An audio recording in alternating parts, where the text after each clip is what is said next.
Hello, welcome to the October 20th, 2022 regular meeting of the Glendale Arts and Culture Commission. Can we have roll call, please? Commissioners Tufenkian, Here. Vidor, Here. Zadorian, Here. Vice Chair Vyar, Here. Chairperson Yank. Here. Agenda item 1A, regular business agenda, report of the recorder reposting the agenda.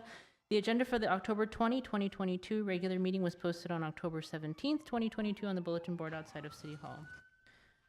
Agenda item 2A, consent items, minutes of the August 18th, 2022 regular meeting of the Arts and Culture Commission. All right. Any comments or changes to the minutes? Can we have a motion to approve? I move to approve the minutes.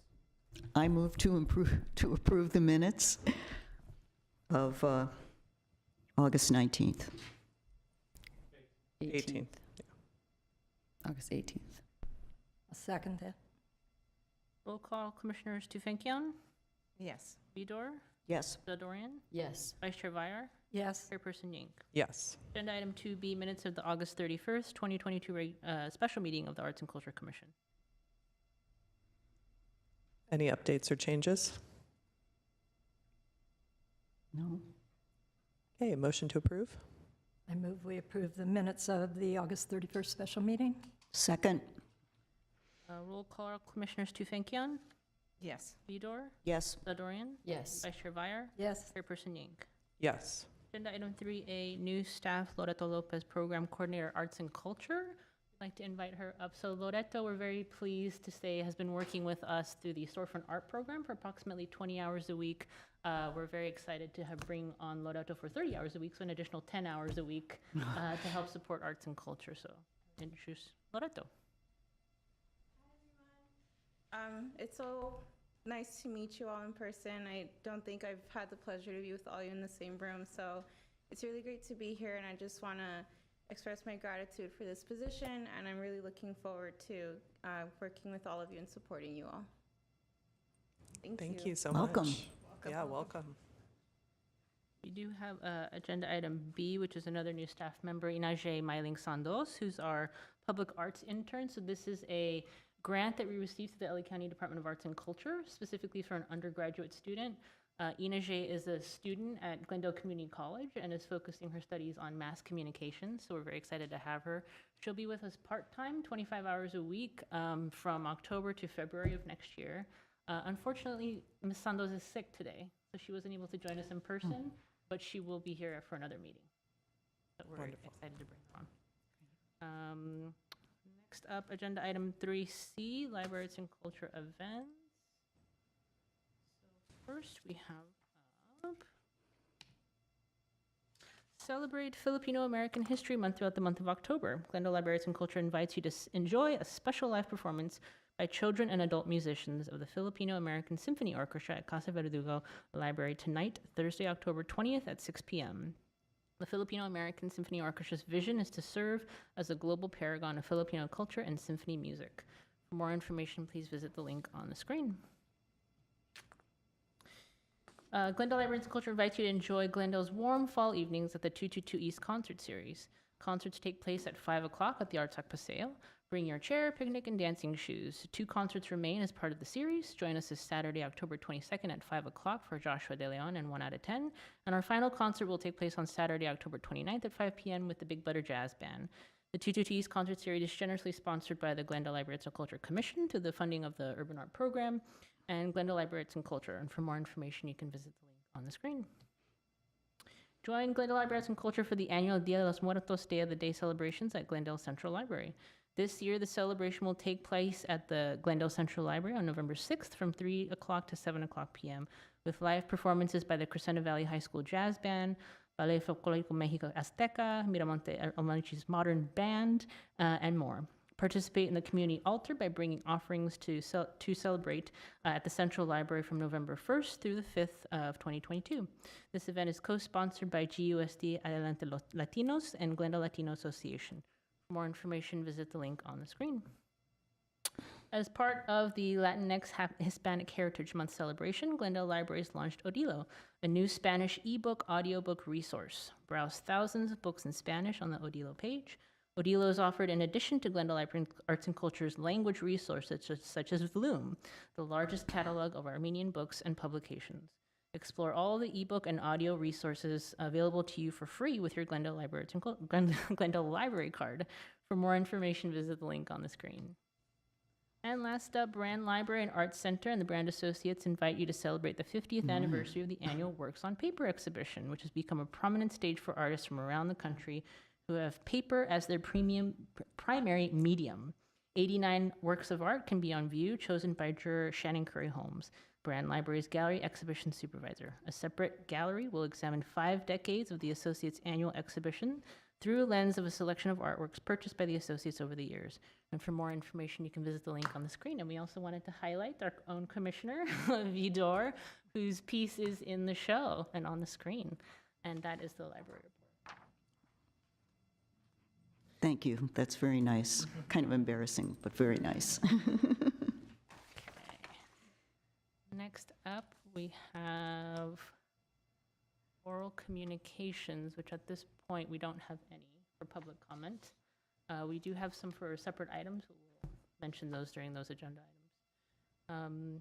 Next agenda item, with permission of the chair, Yank, we'd like to move up agenda item 6A, which is the Citywide Public Art Landmarks RFQ, round 2 with LaBasse Projects, and we'd like to invite Bo Bass to present on this topic. Hello, everybody. How do I control this, Jennifer? You know, it's a PDF, so I'll move it for you. Okay. Is your mic on? I need to push. Is this on? Yeah. Okay. Hello, Commission. Nice to see everybody again. Very excited to sort of move into our second stage of the landmark art opportunities. Today, what we'd like to share with you are our recommendations for the next 5 art locations. Currently, we've selected 6. We've approved 6 artists and concepts already, and as we move forward with that process of getting artists under contract, finalizing engineering reports, waiting for parts of the street to be ready to install artwork, and actually fabricating and installing, we want to move forward with our next locations.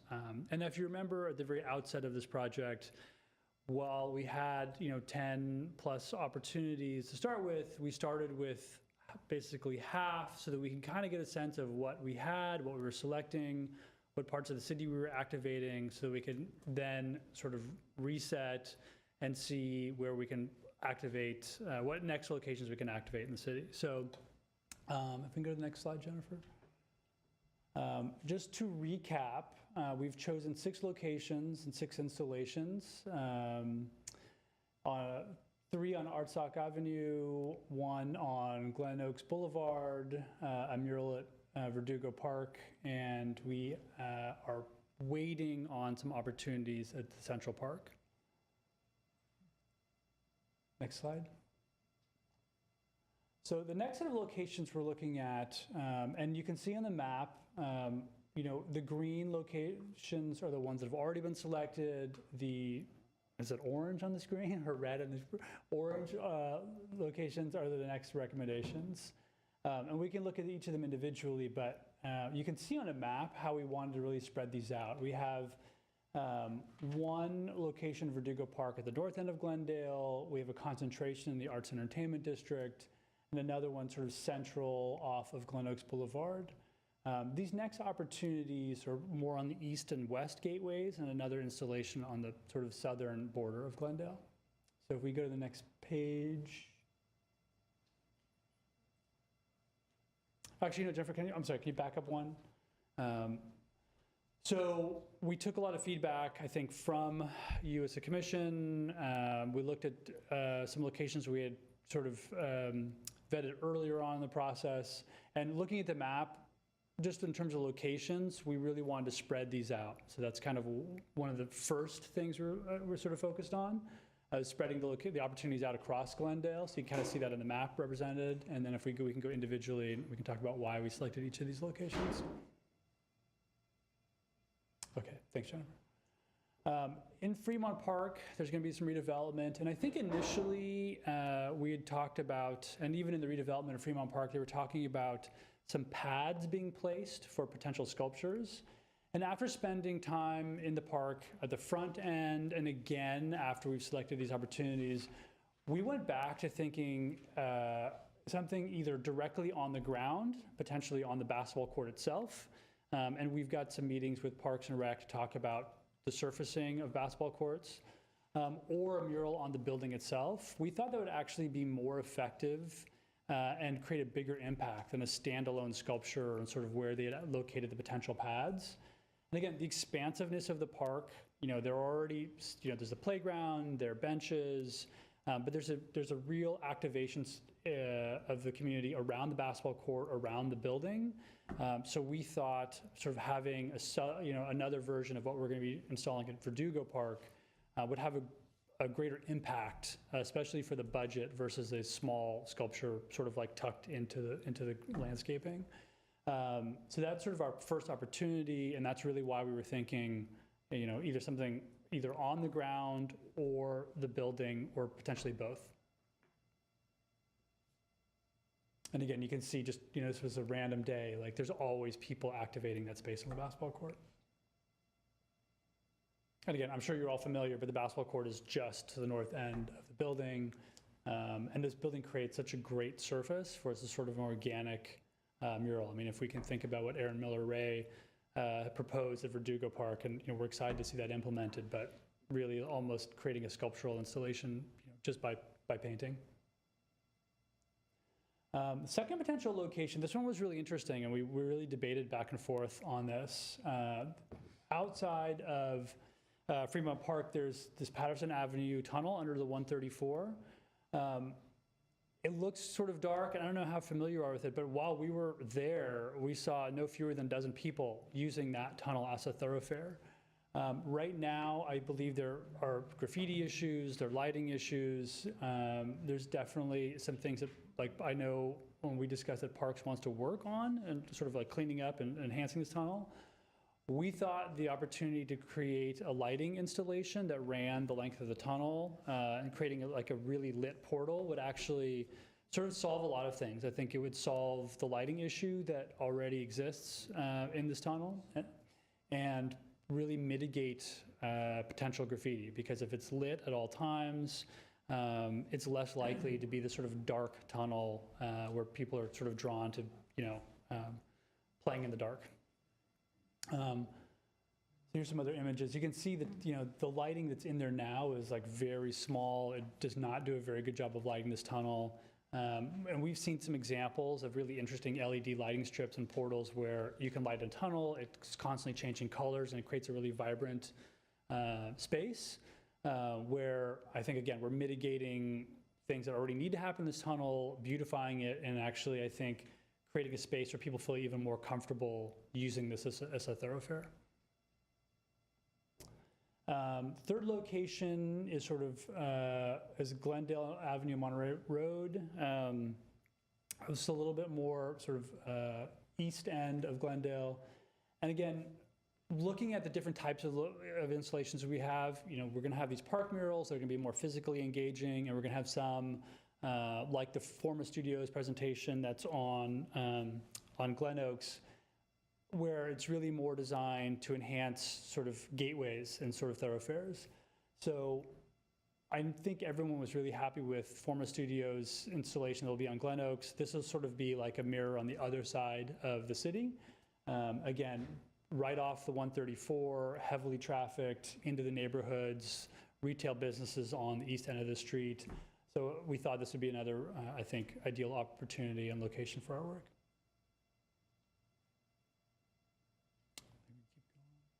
Just another view looking south.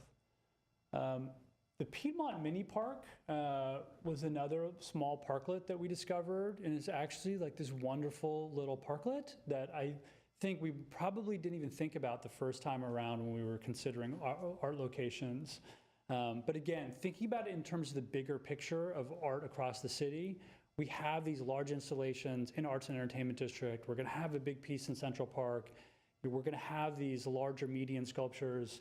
And this was, I know there's some redevelopment happening on this, in this sort of circle already. It's got these beautiful little benches, and it's just really a quiet moment in the city. And we thought some kind of sculptural installation here would really create even more of an engaging space and encourage the community to use the space even more. So, looking at curating across the city, again, you could ask the question, why aren't these all in areas where lots of people are? I think it's important to have big pieces, small pieces, sort of loud pieces and quiet pieces, and that's why we really like this location as a small sculpture opportunity. And again, another look. Gary Schaefer, Director, Library Arts and Culture. Also, the city is planning on doing a low-income senior housing, I believe, in this area. So I think adjacent to the park or across the street from the park. So we thought that this might be a nice place for an installation. And continuing that towards the south end of the city, in this little roundabout on Riverdale and South Columbus, this was very interesting. It's a smaller sort of roundabout. But Jennifer, you can go to the next slide. It already has this very strange paved cutout, which doesn't go anywhere. So it feels like they were already intending to put something here at some point. Because this is not a diagonal cross, it's literally a paved dead end. But again, there was a decent amount of traffic around this roundabout in a neighborhood, but we liked it as sort of another quiet moment that the large budgets are already being allocated to the Arts and Entertainment District and to the media and sculptures. We like this. In terms of the budgeting overall, we can put something really interesting here that creates sort of a hidden sort of surprise moment, and we feel like it's already sort of suited to fit. So some unusual locations that we might not have thought of at the beginning, but again, looking at the map, spreading art out across the city, varying the types of artwork and the locations we really liked, and I think it'll be really interesting to have a couple of these, particularly with this roundabout and the Piedmont Mini Park having some sort of quiet locations of artwork, we felt would give a really strong balance to the artwork we're delivering for the city.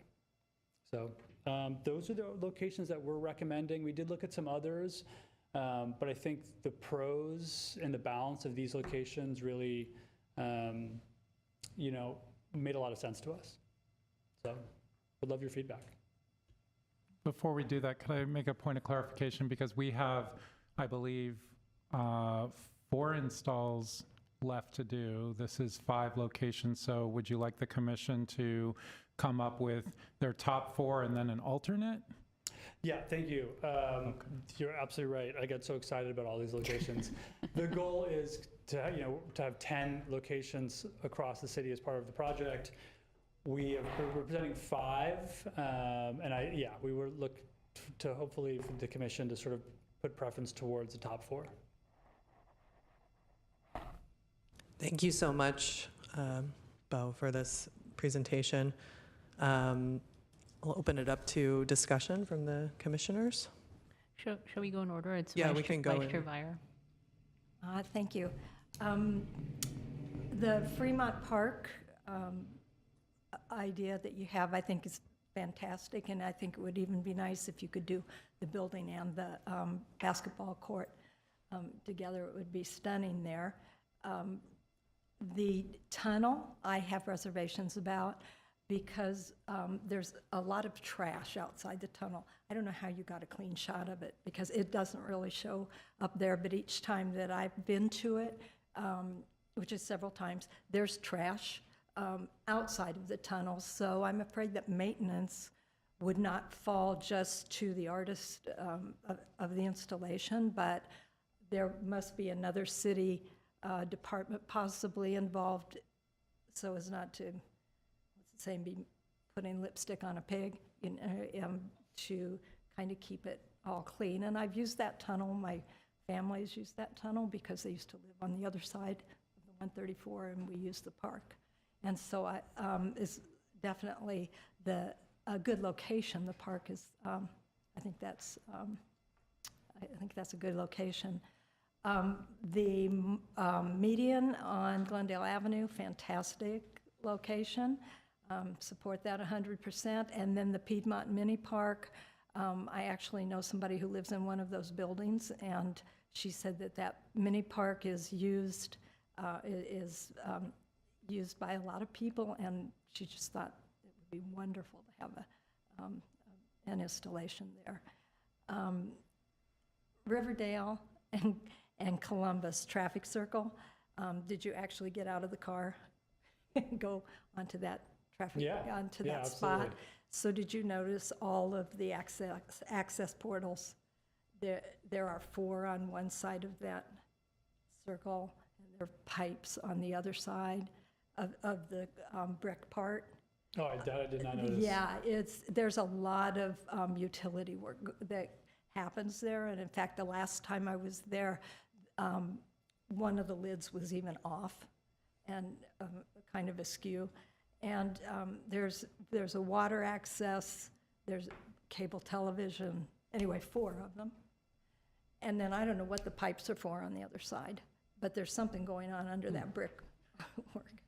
And so I would be fearful of damage to art, a piece of art, with the maintenance people, the utility people.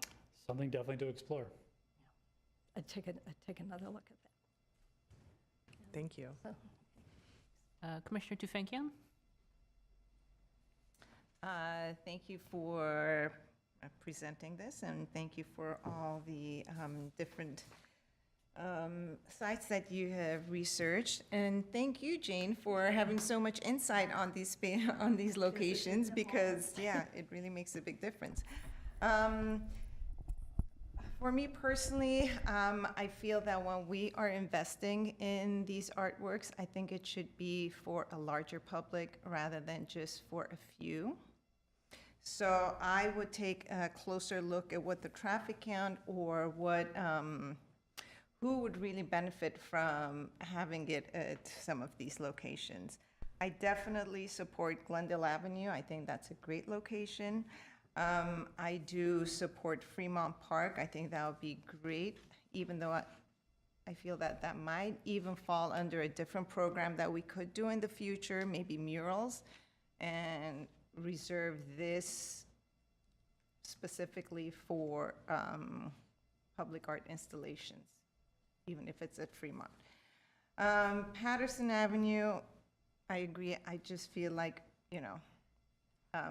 I don't think that would be, I would not support that. Riverdale, I would not also support, because even though it's nice to discover new sculptures in different areas of town, these little surprises and so on, I feel that we still have a long ways to go to get to that point. I think if we're investing the money, it should go somewhere where more people would enjoy it. Places that I don't know if you've considered, maybe Brand Park, Glendale College, I think would be a great location. Montrose, anywhere in Montrose, because I don't think we have anything up north. And Glen Oaks Median, I think we discussed that at some point, but I don't know if you've taken a closer look. One of We these already have a locations is piece Glen Oaks? on Glen Oaks, yeah. Yes, but I do think that it's something that could continue on. Okay. I don't think it's, Connecting. so that would be my input. Okay, thank you.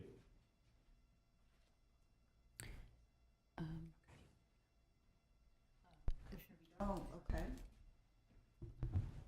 Thank you, and thank you very much for the new suggestions. I kind of take a different view of the idea of having some public art. It may not be the biggest, most grandiose public art, and maybe we need to create an entirely separate initiative if the commission feels that places like the Riverdale roundabout isn't a good place. Because I feel as though it's kind of the opposite of, when you hear that toxic waste dumps are dumped on neighborhoods that aren't that wealthy.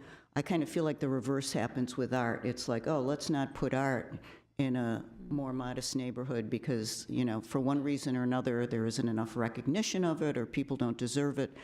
And I think we want to activate parts of the city and become more aware of different parts of the city. And it could be that something like this, maybe not in this exact location, but places like this in the city will draw people to art.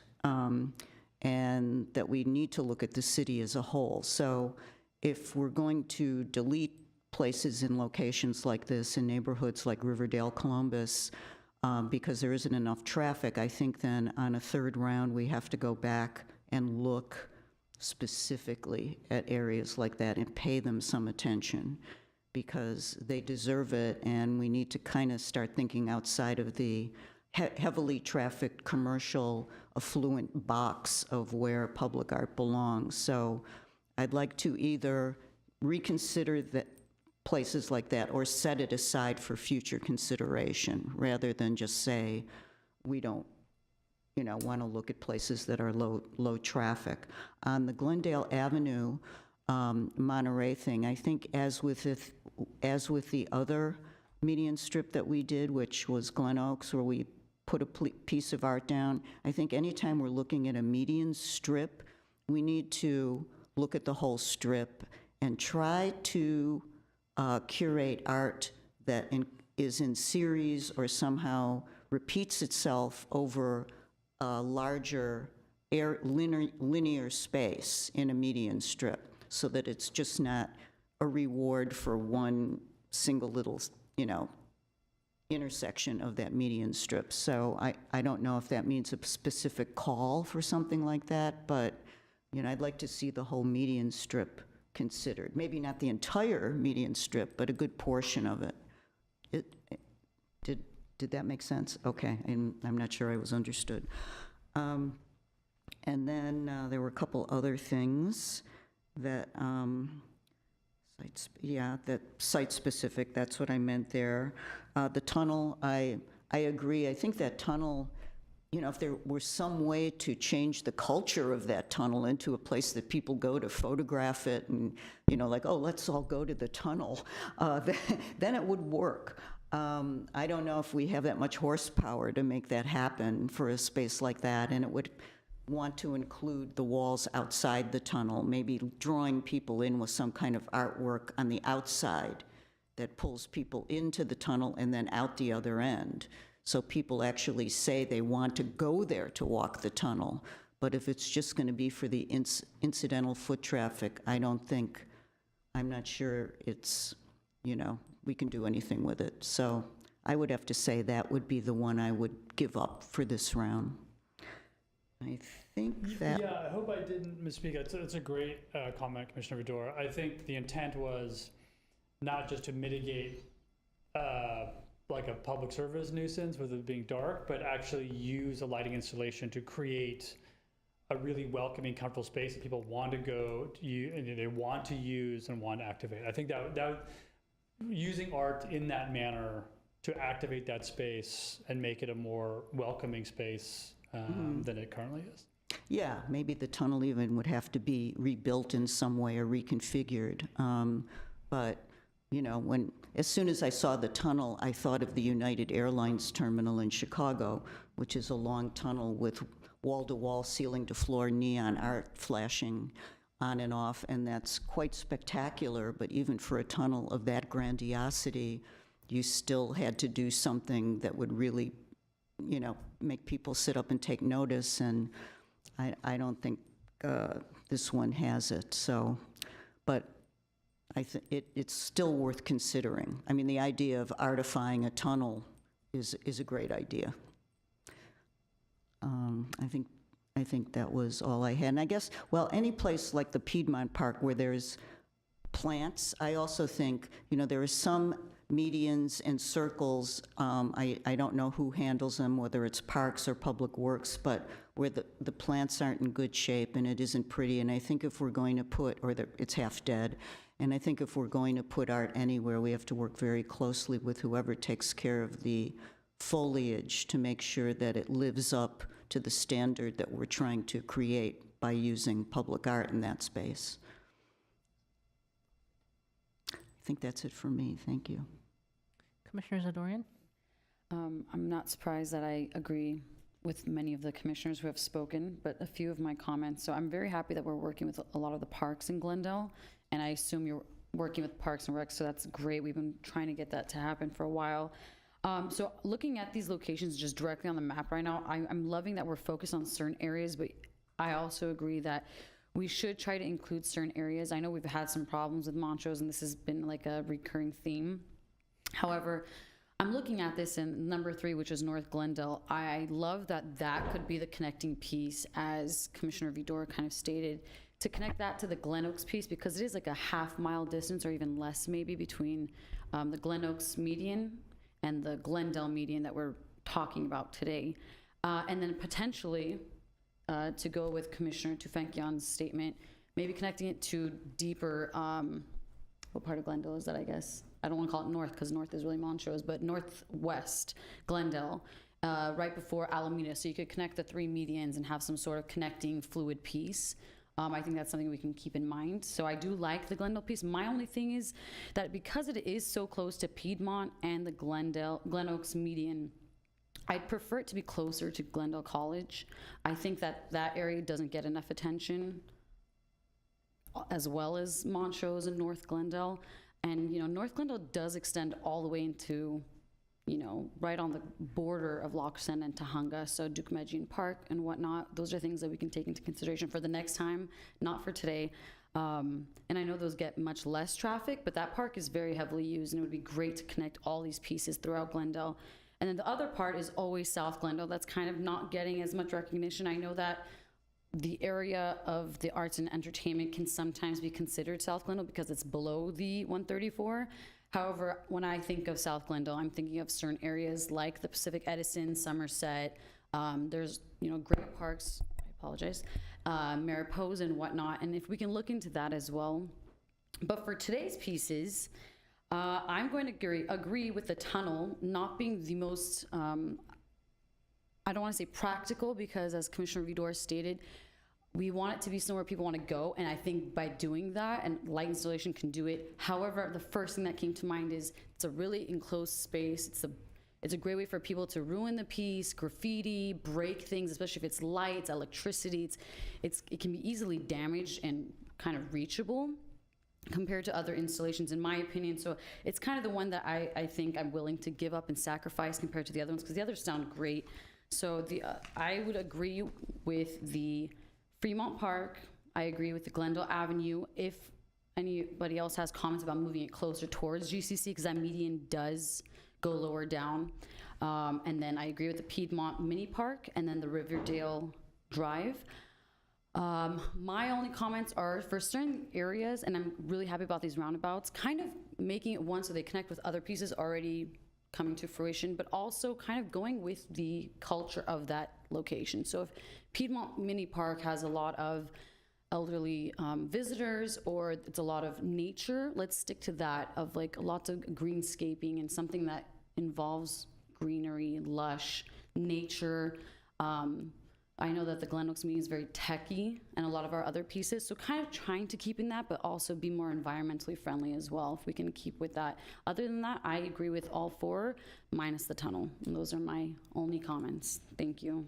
Thank you. Good feedback. Chairperson Yang? Yeah, thank you to my fellow commissioners and to LaBasse Projects for all of the great research done into all of these sites. Just looking at the map, I think there is a lot of, I agree that we should definitely be considering all of Glendale and some of the different areas that my fellow commissioners related, but within the scope of what we had set out as the outcomes for this particular 10 pieces, I like that they are spread but focused in a way. Like we're focusing so that there is an impact that can be made from all 10 of them together in this region, but that there's enough spread that we are hitting different neighborhoods. So I think it's a fine balance between those things, and it's worth it for us as a commission to consider like another round of neighborhood pieces that would really address, I think, what some of my fellow commissioners were thinking about in terms of hitting some of those places that have not been served yet. For this particular round, I have to be in agreement. And again, it's just looking at the map, like 1 and 2 are very close. So Fremont Park and the tunnel. And I do have significant kind of maintenance concerns about the tunnel, and also think it's something that maybe could be mitigated, you know, if there's already plans to sort of revamp that tunnel in other ways short of a public art piece. So if I was going to drop one, it probably would be that one. I think the rest are very compelling sites. I would like to also echo that, you know, for the RFP to really focus on the site specificity, given that a lot of these are neighborhood pieces, you know, so that the artists who are proposing are very much engaging with what those particular communities are, what's happening around them, rather than, you know, the arts district, which kind of had its own character. Yeah. So that's all my comments, though. Thank you so much for the wonderful work. Thank you. This is, excellent feedback.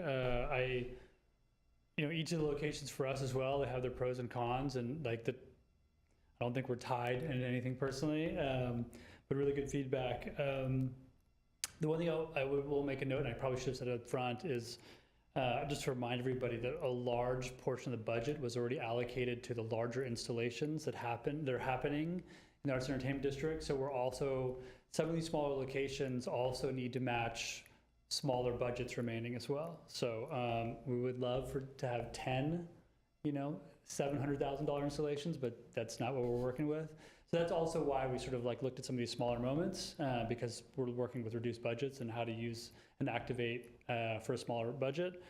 So I guess my question is if we are going to remove the Patterson Avenue tunnel, which I think is fine, I guess, does someone need to make a motion to sort of move forward with the other 4 locations? Do we want to continue exploring? Today is a discussion item, so we're mainly getting feedback okay. from the commission, and then we can discuss internally regarding next steps. Got it. And if I could, just 2 things. Want to make sure the speaker card doesn't have to do with this item. Yes, I'm so sorry. So we do have a public comment as well on this discussion item. So yeah, before we close it, Yeah. I'd like to welcome. And then the last thing is, I think fine for this round on the tunnel, but ignoring the tunnel doesn't make the tunnel go away. I am not aware of any investment that the city is going to be doing in the tunnel. So I would ask that for future rounds that we consider, there's been a lot of advances with LED lighting, and I think we could make it this really attractive, Instagrammable spot with outside lighting, taking people inside, and that could also, solve some of those issues, which is not our responsibility. But I think what we do want is we want Glendale to become this arts and culture destination, and having that kind of unique piece. If anyone saw the installation at the Reflect space from the artist from South Korea with those LED lights, I mean, it really amazing. My thought was, the first thing I'm doing is sending the RFQ to him for that tunnel, so we'll hold off on that. But I just think that it could become an amazing piece in the future. So thank you. And just to echo that, again, I'm not standing for the tunnel necessarily, but there's a similar tunnel, not quite as long, in Little Tokyo, that also faced some of the same challenges in between retail space and street, where they had it was dark, a lot of graffiti, a lot of sort of trouble. They installed an LED light strip that's actually embedded in the concrete, so it's basically sealed in, and it's because it goes floor to ceiling, and it's sort of a portal all the way through, and just rotates lights, and has become, I think, like an iconic sort of moment in Little Tokyo. So they were able to use the art to sort of mitigate the same kind of challenges I think we have with the Patterson Tunnel. So I think if you all could, in the next year or so, make a trip and take a look at that and see what you think. Obviously, we don't want to Me Too. What could we do to make it even better? Thank you. Can I add one more thing? Yeah. So if the roundabout at Riverdale and Columbus Avenue does not work because of utilities and so on, the Edison Park is close by. that might be a good second location. I don't know if it was Edison Park. We did look at some of the other parks. A couple other parks actually already have some like subtle like mosaics.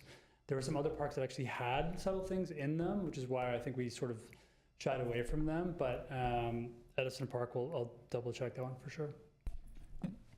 Go ahead.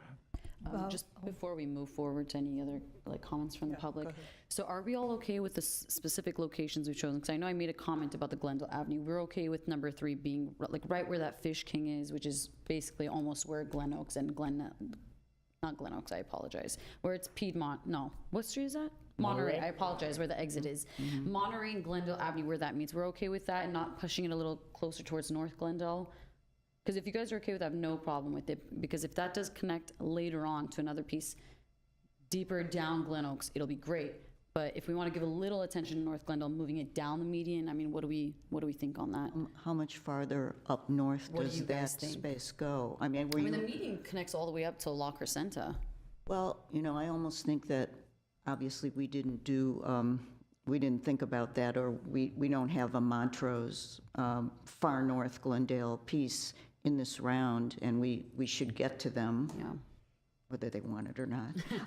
I think that, this is an adequate place for it, especially if we can tie together and create some linear activity.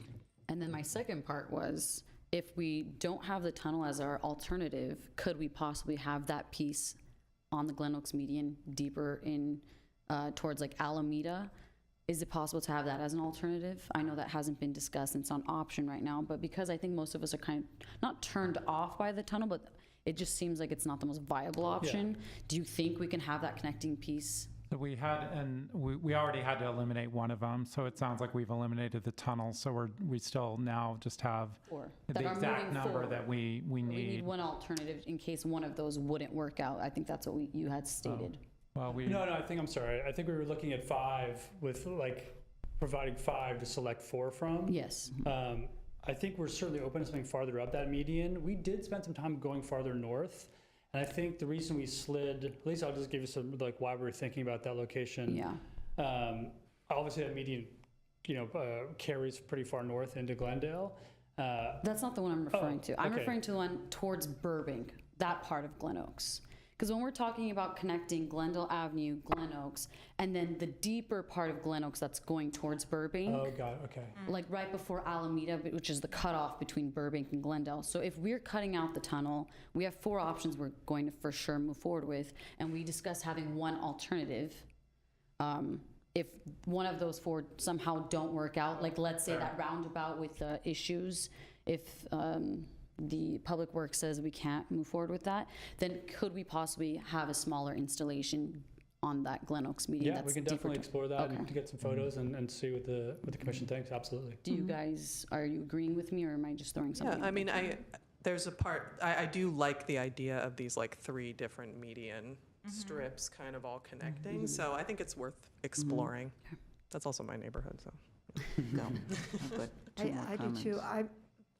Bo, do you remember, isn't there I don't know what they call it now, but we used to call them manhole covers. Isn't there a manhole in the middle of that roundabout at Riverdale and Columbus? In that brick part? We walked on there and that middle is just, it's just pavers.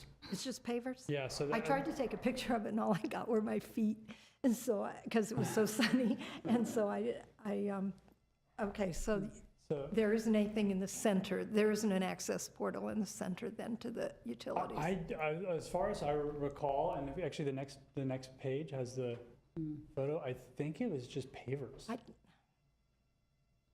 I think the first time I went there, I saw something in the middle, but it wasn't, it Okay, might not we necessarily. can go back and double check that. I'd 'cause take I don't- another, I'd take another look just to, Yeah. yeah, it was, and cars just really whiz by there fast. I was almost hit, every time I've been there, my husband and I were almost taken out by somebody running one of those stop signs Well, a few hopefully the years art ago. will slow it down. Yeah. Yeah, well, Traffic that's why calming. I'm Slow wondering, traffic down, that's as what we're long trying as to do. nobody wants to go over there and get a close look at the art. But if they do, it's really So, risky. It's a you know, very that- risky place. You're obviously more familiar, but maybe that the little pathways there because so much maintenance happens there. We just looked at us like, why is there this pathway to nowhere? So we'll definitely take a look at that. I think that's a really good comment. Something that we obviously missed. So we'll.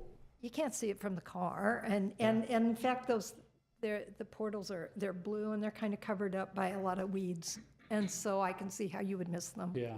And on the left side, they're looking at it this way. They're pipes that actually come out of the ground, and those aren't visible either until I wasn't sure what I might encounter in there, so I didn't. I might say it's good to have that alternative because it may be that lip is there so maintenance trucks can pull on there to do anything below. So we'll have to check into I that. can just research that Then site that some could more. be- Yeah. But I think Yeah. Commissioner Vidor had some Yeah. comments. Commissioner Vidor. Yeah, on the subject of Riverdale and Columbus, I've been in a few cities, most recent being Bend, Oregon, where they have no less than 25 roundabouts in the city.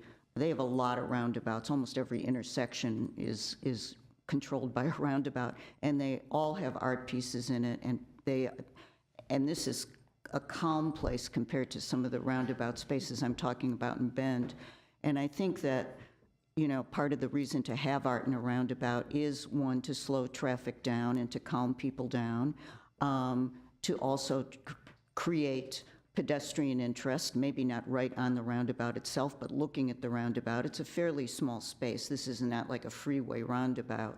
And I also think that, you know, Public Works now has had a lot of experience with, well, certainly with the piece at the Central Library that Kathy Horrenda did in dealing with the issue of putting a sculptural pad down and laying it down. And I know there are a lot of standpipes over there and a number of things. So I think that we should keep this on there and let Public Works work closely, as they have done on a number of things now with Library Arts and Culture, and determine whether or not there's a workaround there, because they're able to do a lot more than they used to do.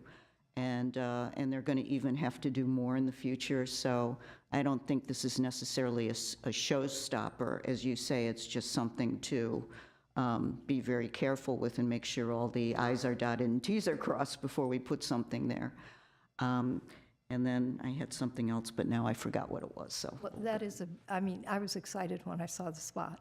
I really was, because I thought it was a really, it's Yeah, a beautiful place. It's one of my but it's just- favorites because that neighborhood, the Riverdale area, a small portion of it that surrounds that roundabout was informally, not officially designated as a historic area because of all the craftsman houses that remain there. And it is in the historic surveys that Glendale has done. So, you know, it's an interesting neighborhood that unless you live there, you don't know about it, but it's possible people could be drawn to it. And then the other one, one that I liked a lot, and I wondered if there was any possibility for it, is the Maple Street roundabouts, because there are 3 in a row. And when you look down Maple Street at the 3, you have a visual of the 3. And of course, it would be very expensive to put 3 pieces of art in 3 separate roundabouts, but that's a nice place to consider doing something in sequence where you have related pieces close to one another. Thank you. Sure. Yeah, great to consider for future. Future. All right, and I'd like to invite, we have a public comment on this discussion item. So I'd like to invite you up now. Mr. Stephen Meek. Good afternoon, Commissioners. My name is Stephen Meek. I am a Community Services and Parks Commissioner. I just wanted to give a few words about Fremont Park, because I'm not sure how aware you are of the renovation that's about to take place there. The park will shut down approximately in June for approximately 2 years. The basketball court will move, the tennis courts will move, there'll be a new soccer field, the children's playground will move, there'll be lots of changes. The new basketball/pickleball court will be right beside the new community building that they're going to replace the old building that's there now. And all these things will be taking place. Where the kids' playground is now, moving in toward the tennis courts to get it away from the street, but that leaves a welcome area right there at the center of the park, which would be very good for art. My first recommendation, and I'm not the art person, is something by one of my favorite artists, Anthony Howe. It's a stainless steel kinetic sculpture that come in different sizes, so it would last outdoors. They're approximately 150,000, 200,000. But something on that order that would be visually attractive and large enough that people would see it from everywhere in the park. The thought of painting the basketball court, which is now basketball and pickleball, or will be, being right beside the new community center. I'm not sure what the new community center will be looking like at this point, but I wanted all of the commissioners to know all these things are happening in that park, and they will affect. I know the BAS is working with parks, so they may very well have the new layout, but I wanted you guys to be aware of that also. That's all for this time. Thank you. Thank you so you. much. Really helpful. Do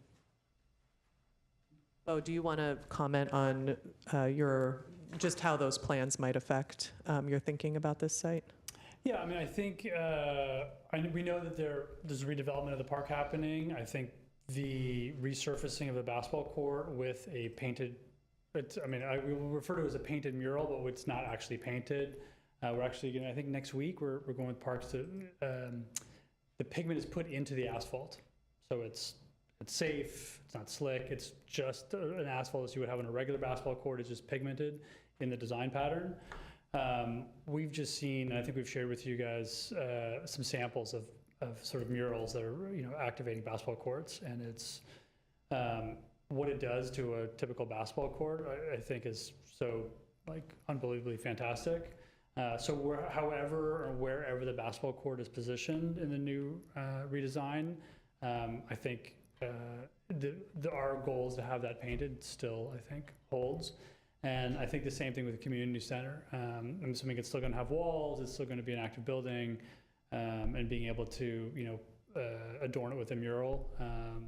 Again, I think Erin Miller-Ray put it so nicely when she presented, when we presented her work, which was like taking a building and turning it into a sculptural object. So I think however the redesign, however that takes shape, I think doesn't really affect the goals and the strategy for the art in that location. What about? Just a point of clarification. We are looking at a much smaller budget for these pieces is the other thing. So that's why the mural was something that we were considering rather than sculpture. Yes. Yeah. Okay. What about the timeline? If the park will be shut down for 2 years, what was your timeline for when this piece might go up in Fremont Park? We didn't have set timelines for this. And again, like ArtSock's redevelopment, our goal is to select artwork and get it prepped so that whenever these spaces are ready, when ArtSock is ready, artwork's fabricated and ready to go in. And so, sometimes we're kind of beholden to the city's redevelopment, but we'll be ready to install artwork when the park is finished.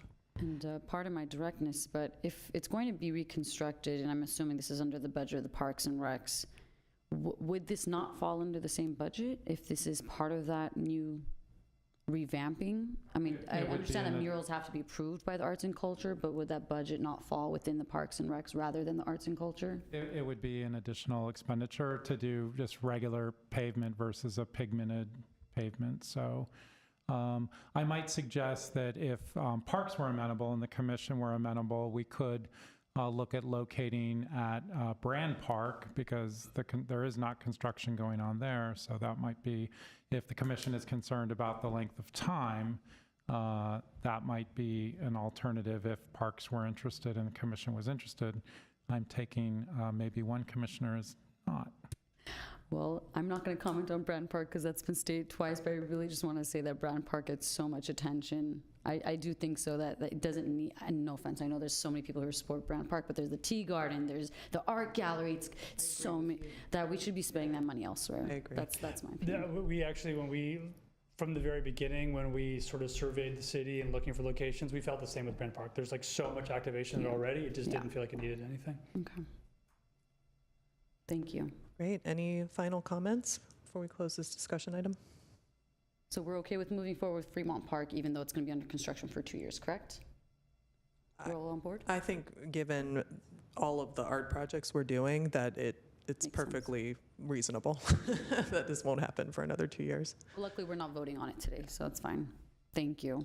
Can I just ask one question to that, which is, I agree with the going ahead with Fremont Park, but I know we talked about several other initiatives we could start on other things, including some kind of a project that might include tunnels and, very neglected spaces. So that 2-year timeline and what we're doing here with these 4 doesn't preclude us initiating maybe in the next fiscal year another type of a public art project, right?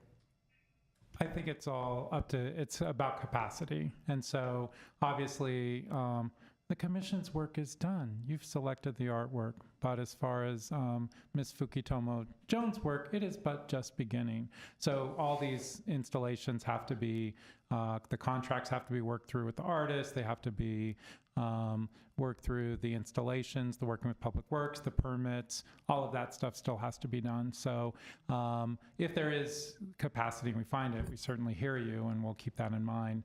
That would be my only concern. I think it's a really good comment. I mean, from a consultant's perspective, selecting of the artwork is usually the easiest part, and then it's sort of like all the work that nobody sees over the ensuing year and 2 years of managing it to completion. Yeah, and I also just want to say this is incredibly ambitious work, that we've all been embarking on, and I love everyone's intention to want to do so much more, for the city of Glendale. So we'll just have to kind of, I think, take these opportunities as they come and look at the whole scope of the work plan for each year as we come to it. Commissioner Vidor, we'll do more. Just let us know. Thank you so much. Yeah, thank you everybody. again. Really, really great feedback. We'll continue to explore some of these other opportunities and come back to commission. Thank you. Thank you. Thank you. Move on to agenda item 5A. Back to our agenda. We do have a public hearing, a design review of the mural Bright Minds Child Care Center located at 2512 Weston Place. Okay, and before we open the hearing, I would like to ask if there's any recusals or conflict statements from my fellow commissioners. No? Okay. Then I'd like to announce the opening of this public hearing for the design review of the mural Bright Minds Child Care Center. And for any members of the public, this is the time to call in on the number on the screen if you would like to make a public comment. Thank you so much. First, we're going to discuss the location of the proposed mural at the 2512 Weston Place. The applicant, Armine Markanians, is proposing a mural to be located at 2512 Weston Place. The mural would be printed on dye-bond aluminum and affixed to an exterior fence facing El Rito Avenue, which is that street behind. The project is exempt from CEQA review as a Class 1 existing facilities exemption pursuant to Section 15301 of the state CEQA guidelines because the proposed mural would be applied to the exterior fence of the existing building and no other alterations to the building or expansion of the use is proposed. The project site is the exterior east-facing wall of 2512 Weston Place in the C1 neighborhood commercial zone off of El Rito Avenue. The property contains parking spaces directly in front of the building off of Weston Place, in addition to the east side of the building off of El Rito Avenue, which you can see on the screen. The applicant is working with Lilith A. from Axiom Print to propose a mural to be printed on dye-bond aluminum, which is seen on the screen, and affixed to an exterior fence facing El Rito Avenue, which features playful imagery of trees, bees, flowers, and insects, which allude to the spirited nature of the child care center. Pursuant to Section 304740 of the Glendale Municipal Code, requires the Arts and Culture Commission to ensure that murals are consistent with the following standards that are on the screen. And in regards to those 4 standards, this particular mural does not constitute any form of commercial advertisement. The mural does not contain any obscenities. The project site, it does not require any additional landscaping. The mural will be well maintained and affixed to the exterior fence of El Rito Avenue. And specifically, number 5, the proposed mural would be located on the exterior fence of Weston Place. The existing fence constructed of solid, opaque, contiguous vertical vinyl plastic planks located between a building and a brick wall and having a door gate in the middle serves in appearance, function, purpose, and effect as a traditional wall. That is one made of brick, stone, lumber, and or other materials, which is used to divide and or define an area, form, or an enclosure, and provide security. Therefore, staff is recommending that the mural be approved with conditions that are set on the screen as reflected in the motion. So I'll read those conditions. The approval granted is for the location identified in the motion. Changes to the location or size of the mural must be submitted to the Libraries and Culture Department. Staff for review or approval. The mural does not constitute any form of commercial advertisement. The mural does not contain any obscenity. The mural does not cause any removal of required landscaping. The mural is durable and capable of being well maintained. The mural is located on an existing wall. So those are the conditions that staff is recommending for this particular approval. This concludes the design review report for the mural located at 2512 Weston Place. Prior to opening up to the Commission for Comment, staff would like to reiterate that per section 304040 of the Glendale Municipal Code, the Arts and Culture Commission is charged with the assessment of the 5 conditions previously read. All city regulations must be content neutral and viewpoint neutral. The Commission cannot comment on or regulate the content of the mural. If the Commission is interested in understanding the inspiration or background of the mural, you're more than welcome to propose questions, but the Commission is unable to base a decision on the content of the mural. Thank you. I'd like to open it up to any factual questions from commissioners about the mural. Anybody has any? No. No, I don't think there's any. Do you have one? Mic on. I was wondering if, I'm not sure who the artist is for the mural and what their, I'm just curious about who's doing the mural and if they've had experience applying a mural. Is the artist here? The artist is not here. They're working with a company called Axiom Print, and specifically the graphic designer is a woman named Lilith. Oh, okay, so it's being done by a firm, okay. And they're very So they know what they're familiar. doing, okay. I withdraw the question. Okay, great. I do not have any questions. So I'd like to open it up to any testimony or public comment.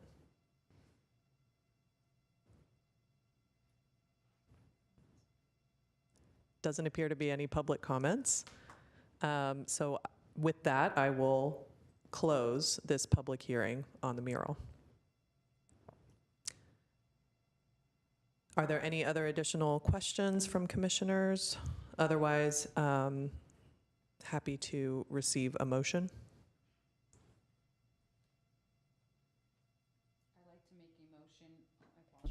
I'd like to make a motion approving with the conditions the design review of the mural Bright Minds Child Care Center located 2512 Weston Place. I'll second. Roll call, Commissioners Tufenkian, Yes. Vidor, Yes. Zadorian, Yes. Vice Chair Vire, Yes. Chairperson Yink. Yes. Thank you. Agenda item 5B, nomination of one commissioner to the Artist Review and Selection Committee for the Poet Laureate Program RFP. As commissioners are well aware, and each year that you chose selections to be as part of the Artist Review and Selection Committee, and oftentimes we have various partnerships with different departments that work on various other commissions and committees. So therefore, we're recommending that one of the commissioners are nominated to be on this Poet Laureate program for Artist Review and Selection Committee, and we have our Assistant Director, Nicole Passini, who's going to provide an overview of the program and more details on the committee. Thank you. Hello, Commission. Chair Yank, members of the Commission. I'm Nicole Passini, Assistant Director for Glendale Library Arts and Culture.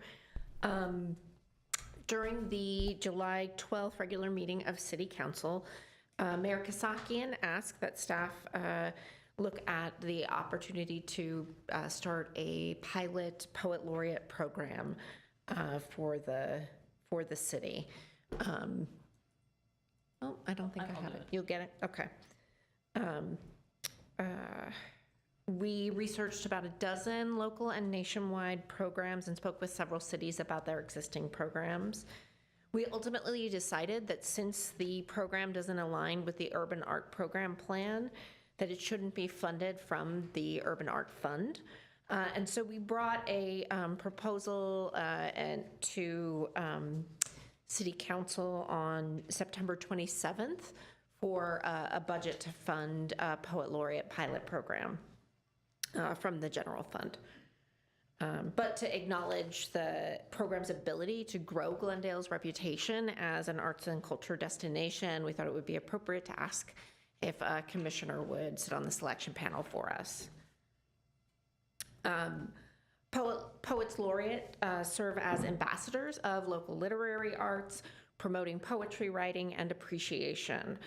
In the application process, typically people are asked to create a proposal for the poetry programming that they would implement if selected. Based on our research, we've defined a general scope of work for the Poet Laureate, which includes developing a project that engages community members of all ages in poetry writing and appreciation, with projects including at least 4 programs per year. Writing a poem that celebrates Glendale's rich culture and diversity, which would be read at City Council and at an Arts and Culture Commission meeting during National Poetry Month in April, hopefully. Reading poetry for at least 4 other special events throughout the city, so it could be, opening of a new building, other exciting special events. Submitting a poem or a blog post to be shared on the Library Arts and Culture blog once a quarter. Based on our research, we've developed the recommended selection criteria that applicants be, could you move this slide? Yes. That applicants be current Glendale residents, that they have a history of publishing or performing poetry in journals, magazines, websites that aren't predominantly self-curated or self-published. And that they have some experience with community service as well as public speaking, teaching, or public performance. And that they're able to make a commitment to serving as a Poet Laureate for at least a year. The selection process would start with convening the selection panel, hopefully to include both Arts and Culture Commissioner and some poetry experts from the community and a Poet Laureate from another city. We hope to put out a call for applications in November. That would just look like asking for proposals for the community engagement project, submitting a writing sample, resume, etc.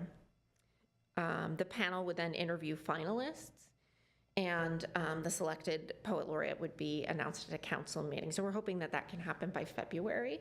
And then we'd spend February 2023 through January 2024 using the program as a pilot to see if it's something that the city would like to continue going forward. What questions can I answer about the project? I think we can go in order. Sure. Vice Chair Byer? No question. Commissioner Tufenkian? Not much of a poet, but I think that's a great program. Thanks. Commissioner Vidor? Yes, I think it is great, and I remember that someone, and I can't remember her name, a poet, came to us once and asked about that, and I think there is interest in the community, and it is a wonderful idea, so congratulations for making it happen. Thanks. I do have 2 questions. What is the commitment? So if they are convening the committee, is it once a month? Is it twice a month? Do you have any idea of how often they would be meeting? Sure. I'm anticipating that the selection panel would really meet 2 to 3 times, once to narrow down the applicants and select the finalists, and then another time to interview the finalists and determine a final Poet Laureate. Okay, and did Mayor Kasakian kind of give this to the Arts and Culture Commission, or are any city council members serving on the committee as well? No, when we submitted the report to them, we suggested that a commissioner be on the panel. Okay, that's great to hear. Thank you. And thank you to Mayor Kasakian for starting this pilot program.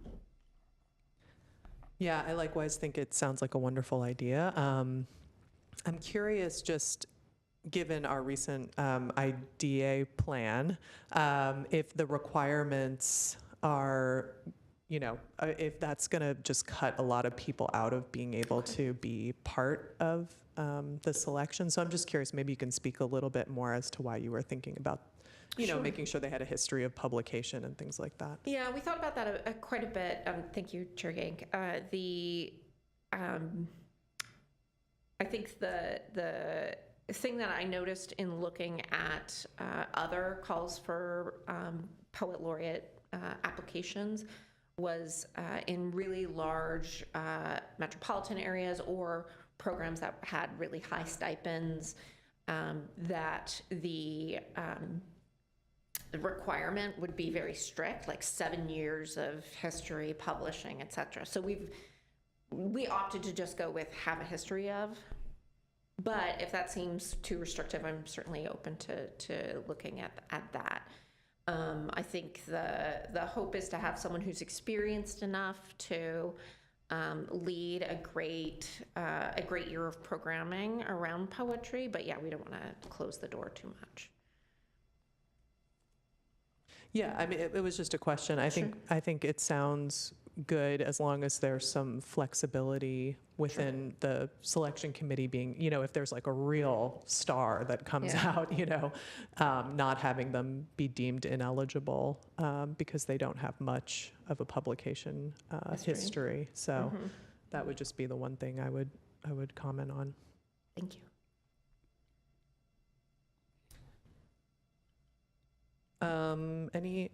So we're going to nominate someone, right?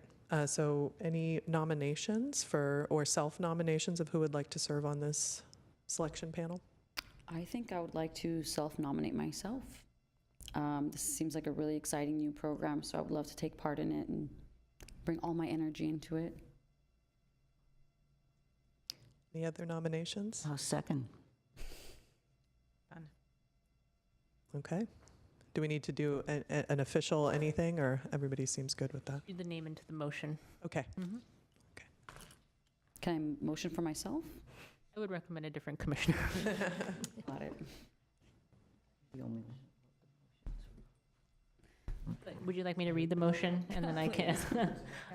I'll read the motion and then we can hopefully have someone move it. Motion appointing Commissioner Zadorian to the Artist Review and Selection Committee for the Poet Laureate Program RFP. I move. I second. Thank you, Roll guys. call, Commissioners Tufenkian, Yes. Vidor, Yes. Zadorian, Yes. Vice Chair Vier, Yes. Chairperson Yank. Yes. Thank you.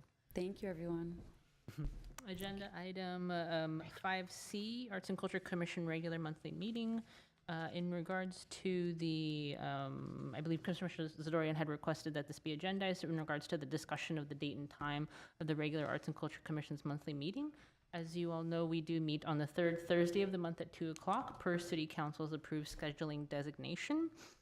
Consistent with Council's policy, all boards and commission meetings must be televised. Therefore, the commission may hold its monthly meeting on a date time, which is included in the agenda packet. I will just read those into the report, which is the options that GTV is available.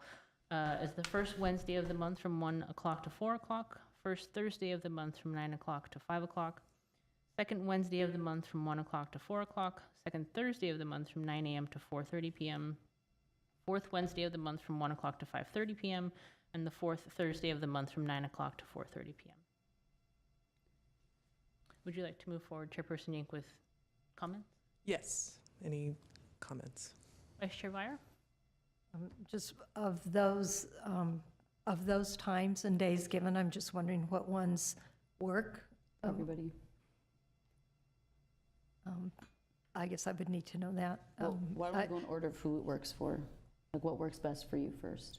I'm pretty flexible, but I think there are about 20 other people to consider in terms of television staff, library staff, other city staff, such as our attorney.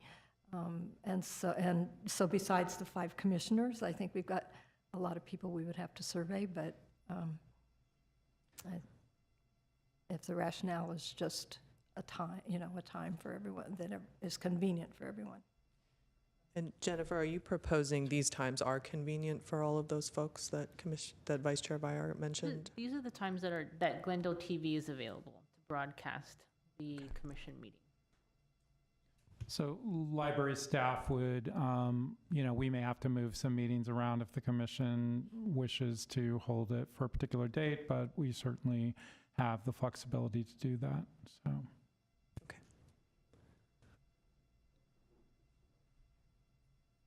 Commissioner Tufenkian? Yeah. Thursdays seem fine for me, first, second, third of the month, doesn't matter. And I guess if we have a choice to switch, or morning might be better. Otherwise, I'm flexible. Vidor? Yeah, I prefer Thursdays, but I'm fairly open and flexible, so I go along with Caroline Tufenkian on that. Commissioner Zadorian? Okay, seeming as though I'm the one that recommended this be on the agenda, I would like to state Thursdays work perfect for me. I recommended this a while back, and it came back up because I just feel like commissions should be at a time that are supportive of people who are working individuals or in school, rather than just, I would say, retired people or people that own their own businesses. So I thought either mornings or evenings. Obviously, evenings aren't an option. So if we could stay on Thursdays, mornings work great for me. So if that works for everybody, that would be amazing. I just found the 1 to 4s were an odd time of the day. It's not even lunchtime. It's a weird part of the day to be missing work and whatnot, especially as a volunteer position. So thank you everyone for accommodating to that and providing these times, and thank you to GTV for making this work.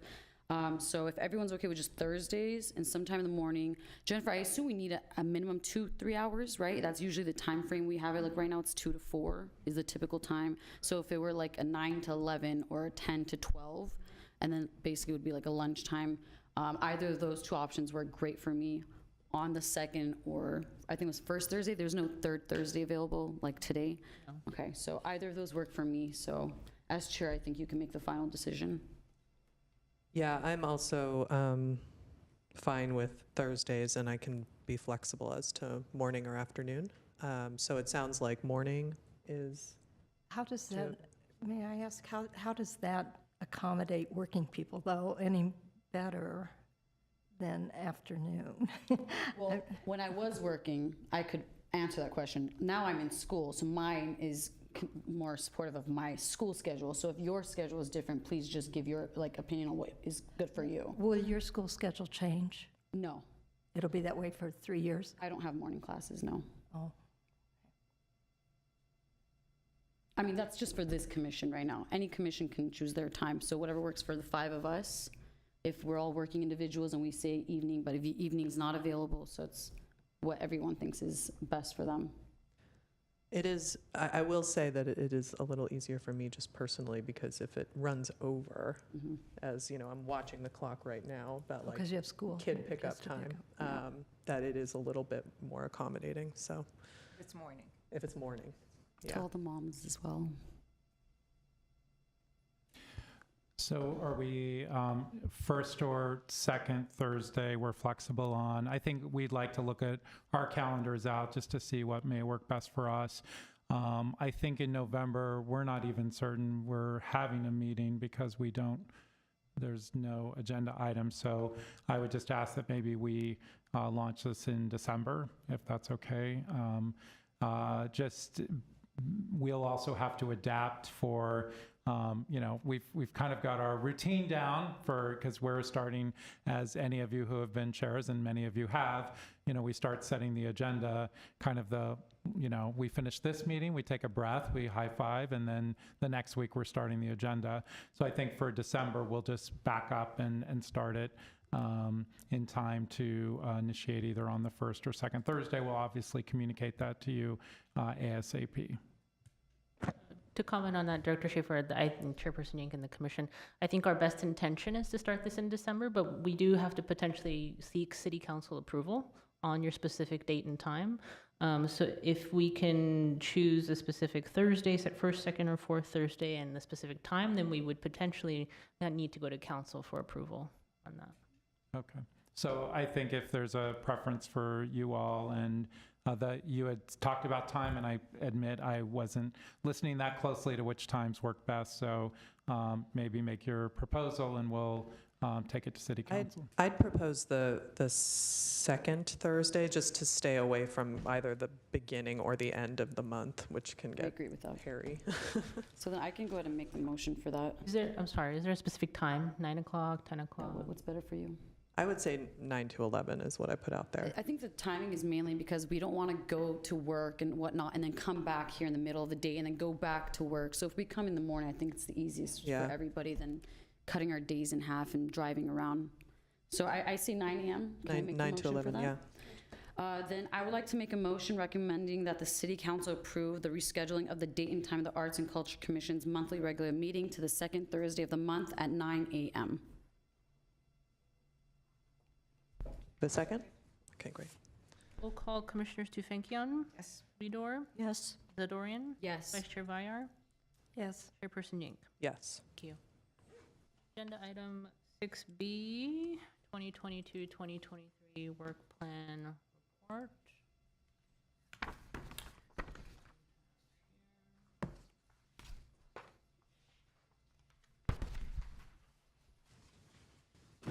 Okay, the first agenda item that we do have under the citywide arts, which is the Art Happens Anywhere projects update. Staff is working on details to confirm an artist reception celebration for the Art Happens Anywhere artists. We are holding the date of Saturday, December 3rd, from 12 o'clock p.m. to 2 o'clock p.m. at the Museum of Neon Art. So we're very hopeful that will take place there, and a really great culmination for that. In regards to the mural ordinance update, we are still working very diligently with Ms. Odenkirk. Right now we have our draft with the city attorney's office, so we're hopeful to move forward with that and present a draft to the commission very soon.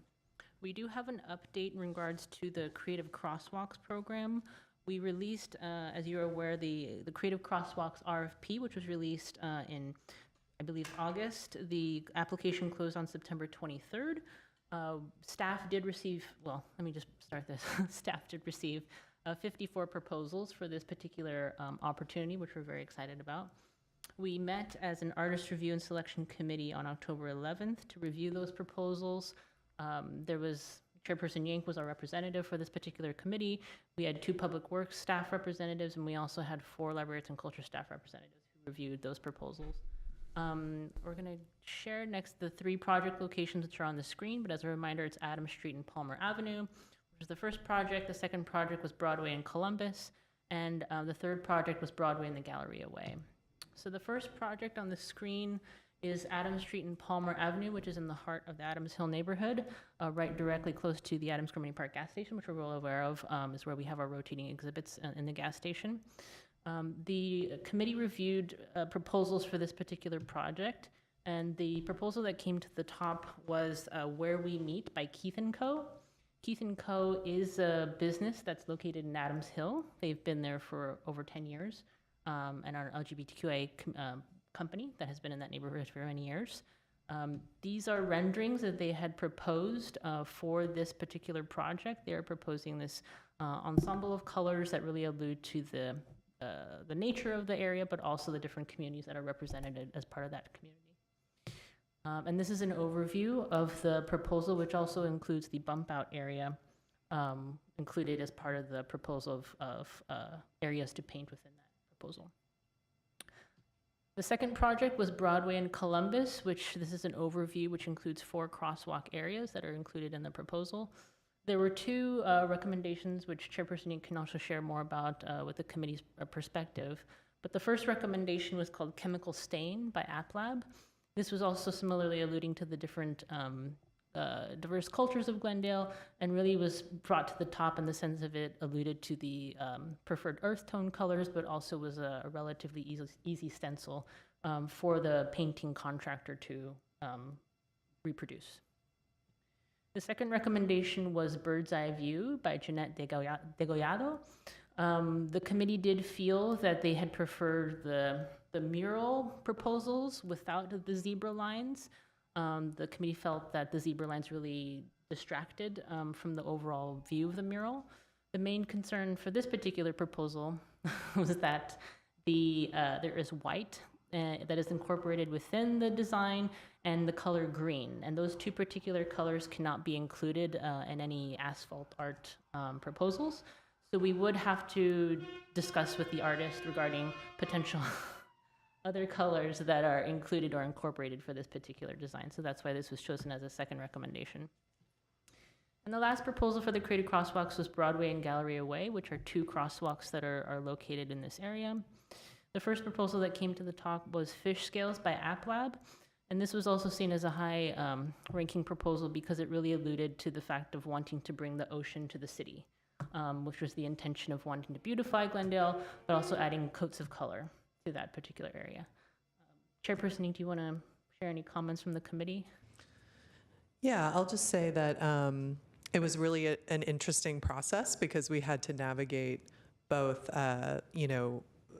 shapes and colors that are used for regulatory road signage. And so there were definitely, some proposals that were not possible to use just because of, and as well as consider the stencil that the asphalt painters were going to have to use. So there definitely were some proposals that rose to the top because they combined the colors, the stencil that would be used, and would need to be maintained over time as well.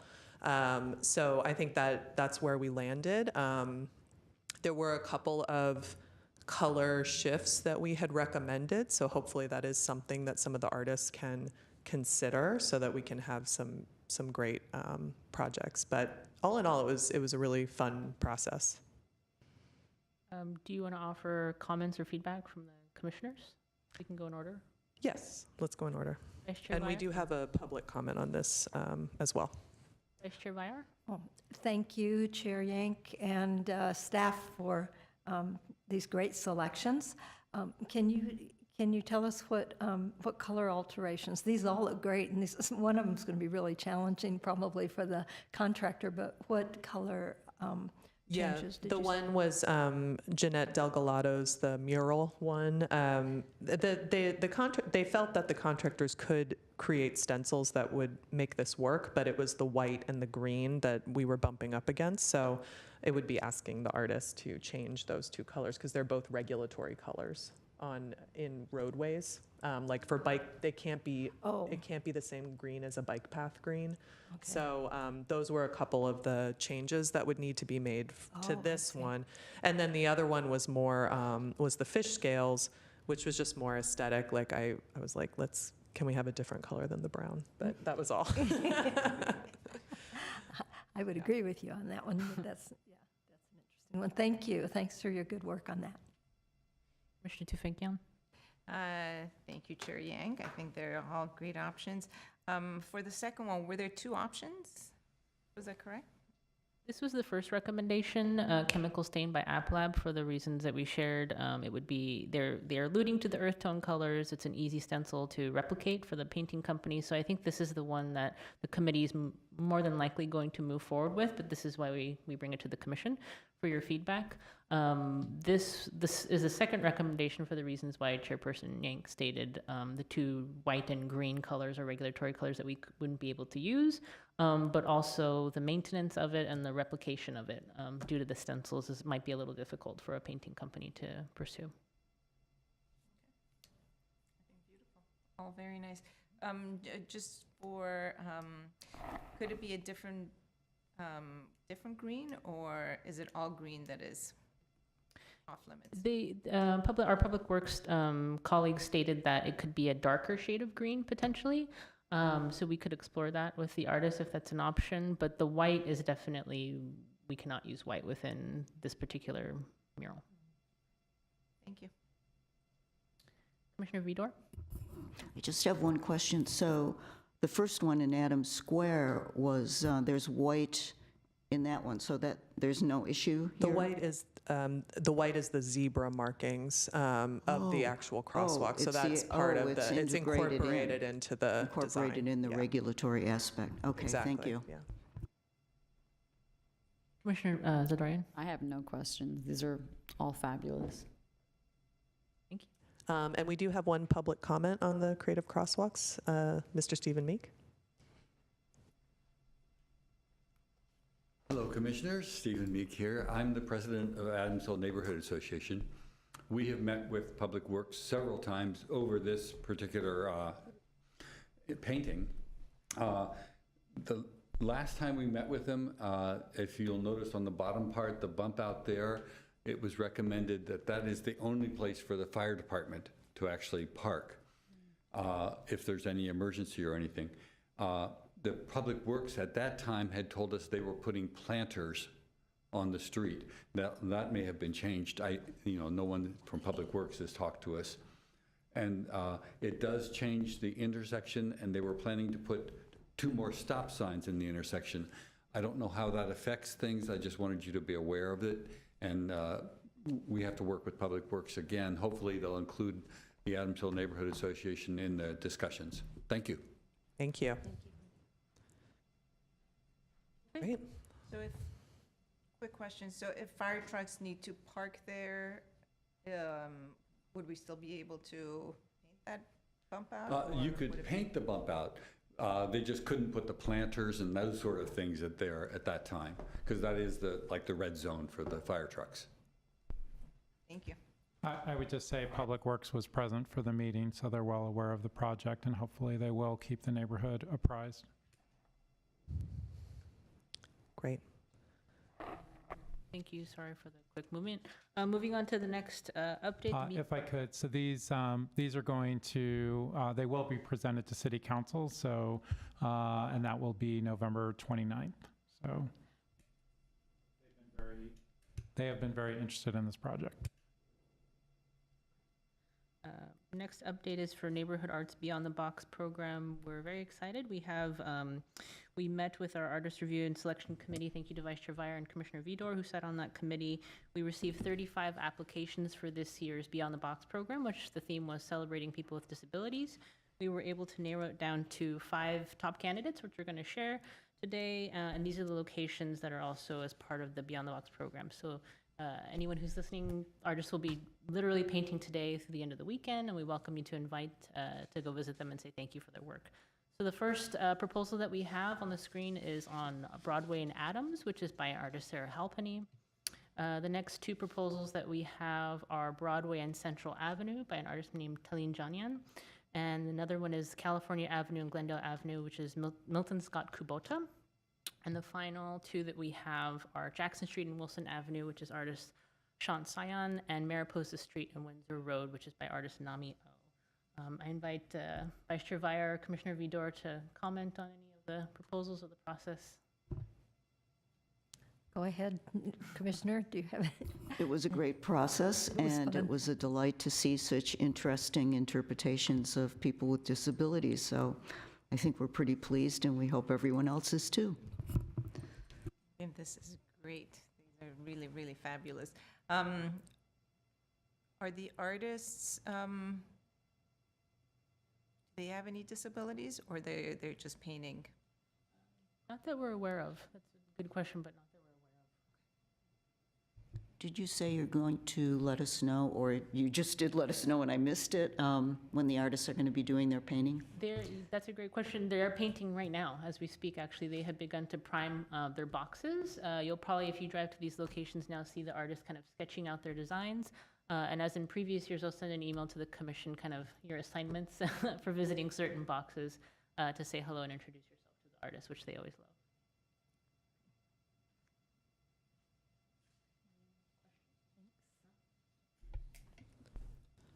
No, I think we're good. Okay. The next update is the 222 East concert series. As we mentioned earlier before, we have a concert coming up this Saturday, October 22nd at 5 o'clock, featuring Joshua De Leon and 1 out of 10. And our final concert on the Artsec Paseo is Saturday, October 29th with the Big Butter Jazz Band. So we hope that the commission and attendees maybe can come and join us. The last update that we have is marketing and communications, public relations firm RFP. On Friday, September 30th, 2022, this public relations firm request for proposals closed, and staff received 6 proposals for that opportunity. We're currently in the process of reviewing those proposals and doing an internal staff committee review first, and we're hoping to have an update at the next committee meeting, which is very exciting. So those are our updates. Should I move to the next agenda item? Yes. Thank you. Agenda item C, art alleyways, and I believe this was the agenda item that Mr. Meek had also brought up to our attention, and also Commissioner Vidor had brought up to as an idea to agendize. So we are here to talk about the potential of art alleyways within the city. Great. Hopefully you all read the packet, but it's included Mr. Meek's photos that he shared with us last time of a few locations that were identified and some ideas. So yeah, happy to open to comments. I really enjoyed the pictures. I think it's a great idea, and there are lots of potential sites, I think, in Glendale. I also think that our staff probably is stretched to the limit right now, so, but this certainly would be a nice project in the future after they have time. So thank you for bringing that up. Commissioner Tufenkian? Yes, thank you for bringing that up. I think it's a great program. I think it would be great to see, and I think it's something that could start with the 1 or 2 murals in an alley, and I think it could grow to become something that would be, attract people to Glendale from far and beyond. So I think that would be very interesting. Yeah, thank you. Commissioner Vidor? Yeah, I think it's a great idea, which is the reason that I wanted to take Stephen's oral communication and turn it into an agenda item.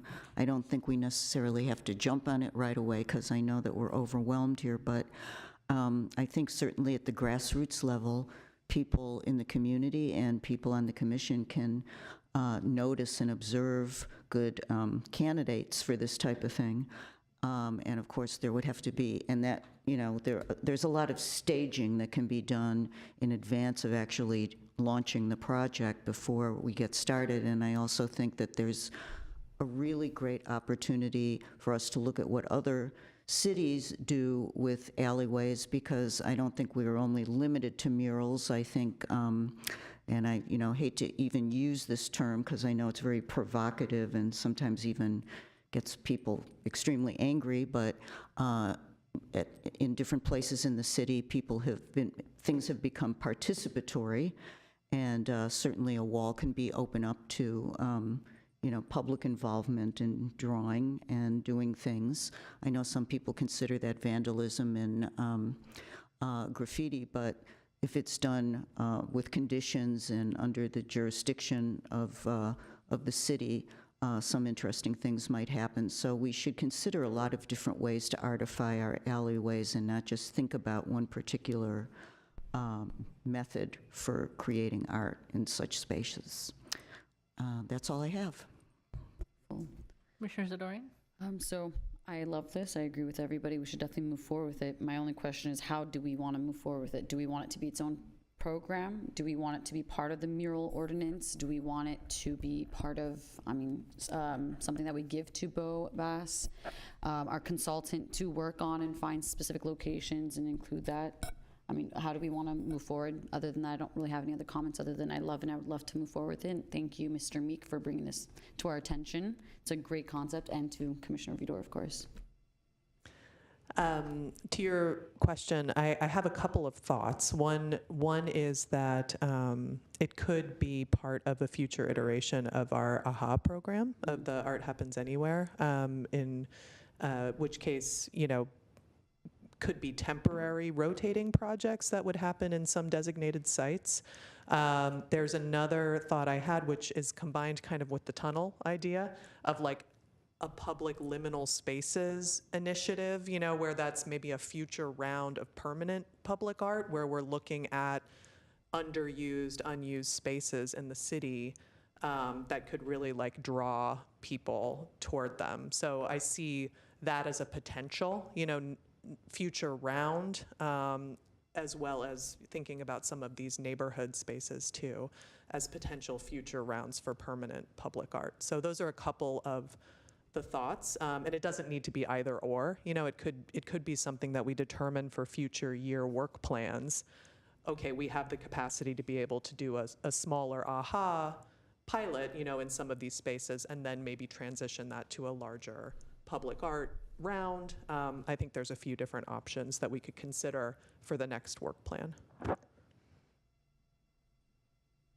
Thank you. And we do have a public comment from Mr. Meek. If you want to add more, please, welcome. The last time, I promise. But thank you for considering it. Thank you for all the new ideas that have come out of it. I think it's great. I love how it's helping Glendale become more of an art city. Our public library, art and culture, your commissioners are doing a wonderful, wonderful work in our city and making it better all the time. The only little things I will say is that the little town that I went to, my hometown, do make the arts temporary so that the different artists within the city can have representation. And I just found out this past week that they also do concerts there. They're bringing out small groups, 4 or 6 people doing very short concerts in the alleys. And it brings out people for photo sessions, selfies and things like that. But I just wanted to thank you so much for considering it. Thank you very Thank much, you. and that's great to consider.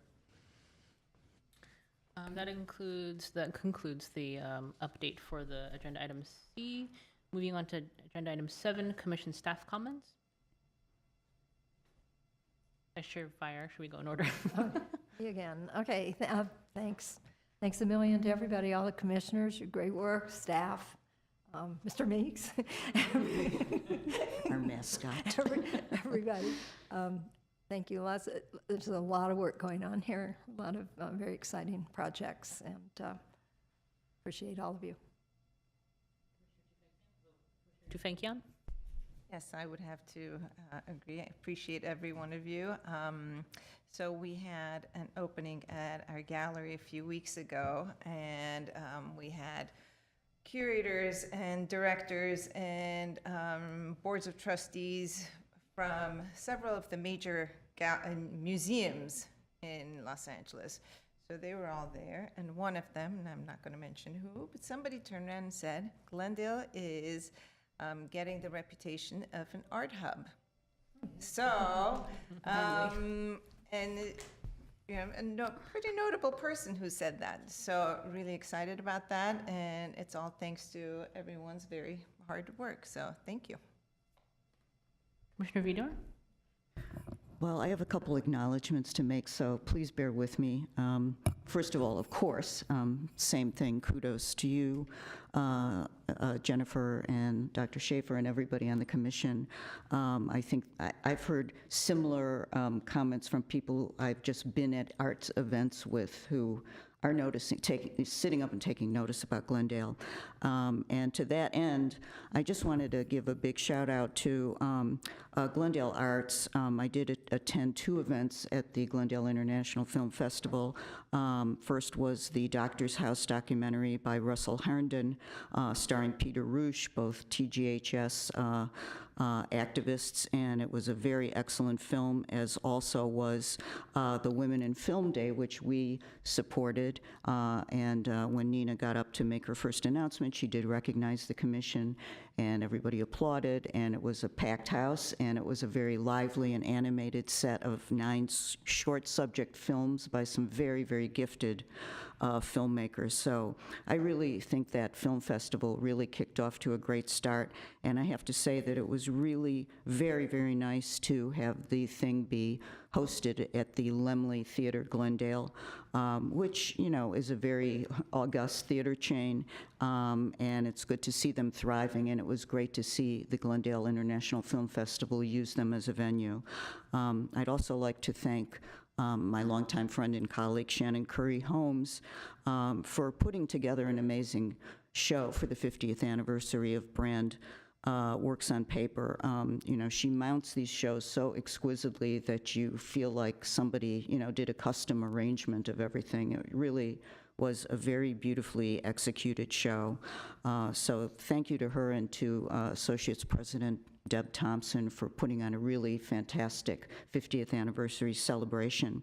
And then finally, I would like to also congratulate and recognize Corey Siegel, the director of MONA and the Museum of Art, for receiving at the annual Los Angeles Conservancy Preservation Awards for receiving an award for their expansive celebration of Los Angeles's neon heritage and for the amazing amount of public engagement that they mustered during the last 2.5 years.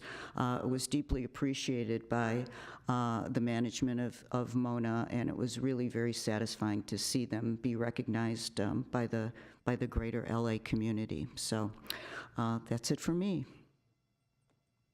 Commissioner Zanourian? I have no comments. Thank you.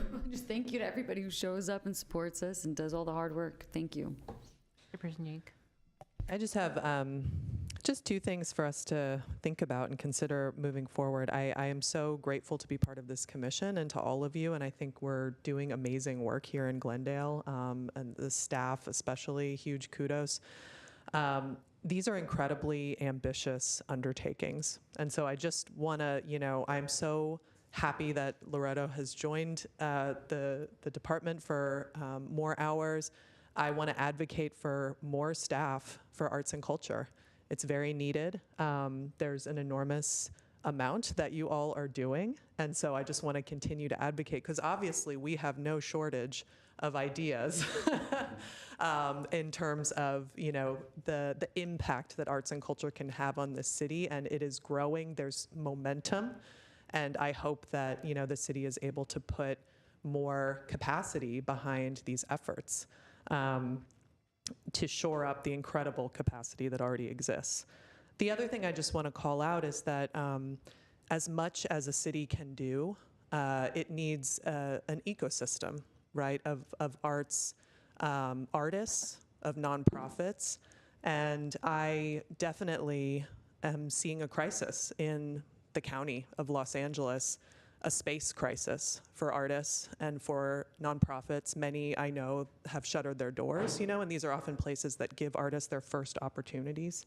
And I just want to, have us all kind of keep our eyes and ears out for opportunities within the city. What tools do we have to leverage to be able to provide affordable space for artists, affordable space for arts organizations, venues, opportunities, just because I know people are struggling out there. So I just want to call that out.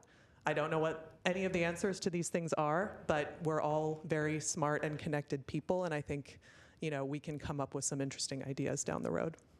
So thank you. And if I might, I just wanted to thank the commission. You are all volunteers and appreciate you coming and participating and helping us to transform Glendale into an arts and culture destination. So thank you. And I wish the mayor would have been able to stay to hear. He dropped in briefly those last comments. So thank you. Chairperson Yank and members of the commission, this is Mike Grant. Hello, Mike. Go ahead. Okay, yeah, there's a delay. Members of the commission and the chair, I wanted to let you know that I'm going to be retiring from the city in December, and if it looks like we're not going to have a meeting in November, and if the council approves the new meeting date and time for the commission, that will be, I think, Thursday, December 8th, which I will not be able to attend. I wanted to thank the commission for the opportunity to being able to assist the commission, and just say that I've been helping the commission since 2008, and all I can say is you've done an incredible job in achieving the goal of making Glendale an arts and culture destination. Thank you so much, Mike Grant, and for all of your service and everything that you've done for the city. And we just wish you the absolute best of luck in your retirement. This is, yeah. I wish I knew he was on the call this whole time. Mike, you're quiet over there, but thank you for everything. I've loved working with you, and happy retirement. You deserve it. Congratulations, Yeah, Mike. congratulations, Mike. Retirement, congratulations. Thank you so much. Mr. Grant, you still have many projects to do over the next few months, so I will be seeing you and talking to you very often. Thank you. Thank you. I just want to say thank you, Mr. Grant. It's been an incredible experience to learn from you. I know talking to the ethers because I don't see your face, but to learn from you, it's been incredible, and I can't imagine having a better colleague to work with in this capacity. So I really appreciate all that you've taught me and guided me throughout the couple of years that I've been here, and I wish you all the best in your next endeavor. I hope we're invited so to the much. retirement party. Thank you. Okay. Next agenda item 8, written communications. We don't have any. Agenda item 9 is adjournment. All right. We are adjourned. Thank you, everyone. Thank you.